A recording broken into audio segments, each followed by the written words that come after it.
Eu sei que talvez você tenha pensado, ok, mas mesmo assim eu acho que eu não sou tão orgulhoso assim. Então, esse teste eu gosto de fazer, eu já fiz com a mocidade e com a UPA, tá? Então eu queria que você contasse nos seus dedos, ou anotasse, quantas manifestações você tem de orgulho. Eu vou citar aqui algumas manifestações possíveis do seu orgulho. Elas são possíveis, nem todas elas revelam orgulho, mas muitas delas sim. E pode demonstrar o orgulho. Então eu queria que você contasse quantas dessas que talvez você tenha na sua vida. Cônjuges, ajudem um ao outro, tá? Vamos lá, olha só. O orgulho se manifesta de muitas maneiras. Vamos lá, algumas. Queixar-se contra Deus ou lançar críticas sobre Ele, falta geral de gratidão, ira com raiva, retraimento, amu ou frustração, ver a si mesmo como alguém melhor do que os outros, ter uma visão exagerada de sua importância, talentos e habilidades, focalizar-se na falta de talentos e habilidades, o contrário, né? Perfeccionismo. Lembra aquela resposta de entrevista de emprego? Qual que é o seu defeito? Perfeccionismo. Cuidado.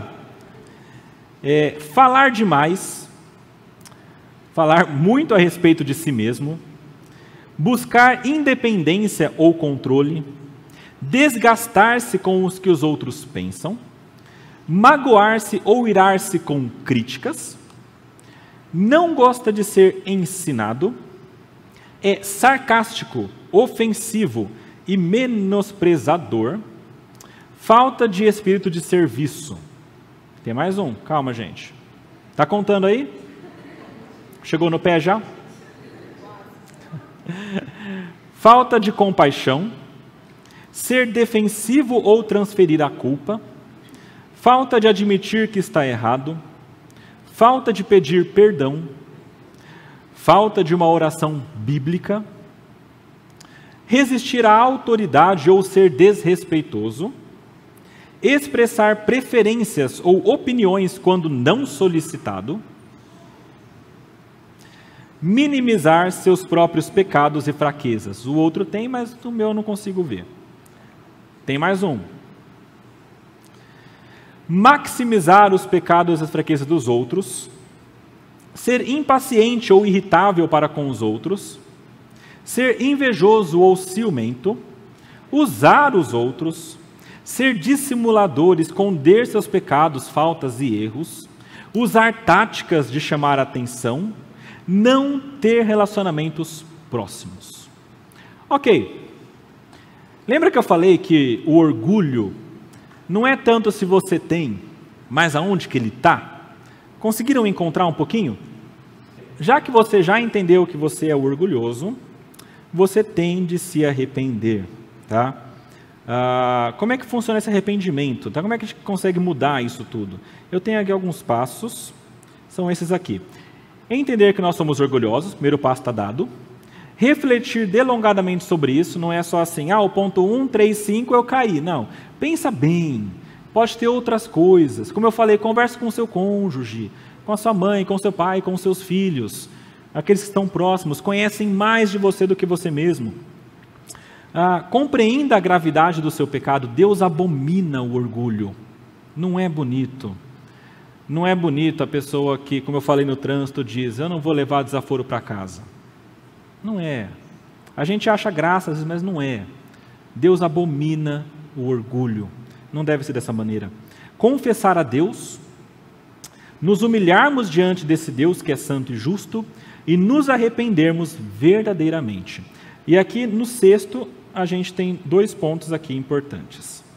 Primeiro, para esse arrependimento, ver o orgulho como ele realmente é, essa seriedade dele, aonde que ele está. E, número 2, nos revestirmos de humildade, tá? Então essa é a ideia.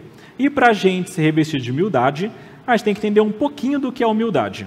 Eu não vou fazer a explanação toda que eu fiz de orgulho também com humildade, mas eu vou trazer alguns pontos para a gente pensar que são importantes. No hebraico e no grego também nós temos esses textos, tá? No hebraico, vários termos são usados, significam, olha o que é humildade no hebraico, curvar-se ou rastejar. E aqui eu penso na nossa atitude de coração, né? Aquilo que a gente não tem que se rastejar, né?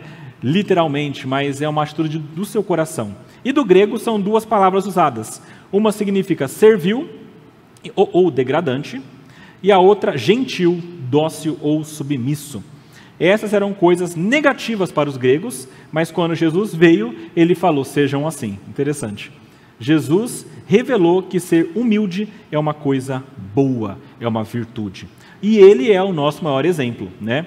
Pensar em Cristo, ele teve o maior ato de humildade possível. Filipenses 2 fala isso. Ele sendo Deus, que é a posição mais alta existente, ele não julgou por usurpação ser igual a Deus, mas se tornou em homem e foi obediente como um servo até a morte de cruz. E lá em Filipenses, Paulo fala, tenham o mesmo sentimento que houve também em Cristo Jesus. Ele veio do céu até a morte e ao Hades, né? Ele sofreu o inferno nele.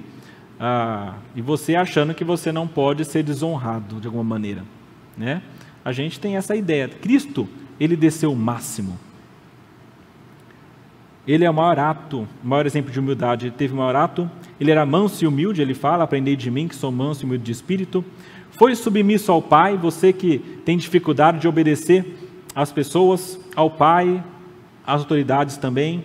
Ele fez isso mesmo sendo Deus. Ele poderia, eu sempre penso nisso, quando estava na cruz, ele podia, o pessoal zombando, ele podia explodir tudo, falar, chega, tá bom já, e destruir todo mundo. Mas não fez. Por quê? Ele estava sendo obediente ao Pai, fazendo a vontade de Deus, apesar do sofrimento dele.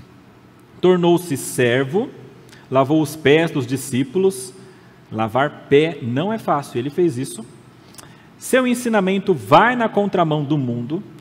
Quando ele fala sobre isso, ele fala que o menor é o maior e o maior é o menor. Interessante, invertendo todas essas ideias.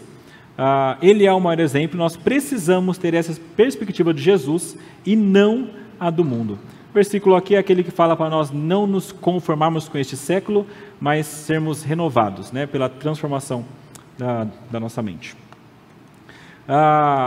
Alguns exemplos bíblicos de humildade. Vou passar mais rápido aqui, tá, gente? Abraão com Ló, quando repartiu a terra, Abraão falou, vai, pode escolher o braço que você quer e eu vou para o outro lado. Moisés, ele era humilde, o texto fala claramente isso. João Batista se considerava indigno de Jesus, né? Disse ainda, importa que ele cresça e que eu diminua.